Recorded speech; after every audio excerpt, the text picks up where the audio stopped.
नवनागस्तोत्रम् अनन्तवासुकी शेषं पद्मनाभं च कम्बलं धृतराष्ट्रं शङ्खपालं तक्षकं कालियं तथा एतानि नवनामानि नागानां च महात्मनं सायंकाले पठे नित्यं प्रातःकाले विशेषतः तस्य विषयभय नास्ति सर्वत्र विजयी भवेत।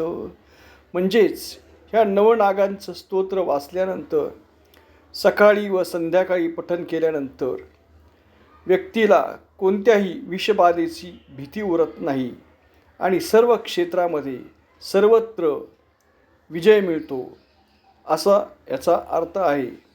तर प्रत्येकाने नवनाग स्तोत्र जरूर म्हणावे, म्हणजे विषबाधेचं भय राहणार नाही व सर्वत्र विजय मिळेल। अशाच नवनवीन स्तोत्र व धार्मिक माहितीसाठी आमचे भारत संस्कृती हे चॅनल जरूर सबस्क्राईब करा व शेअरसुद्धा करा। धन्यवाद।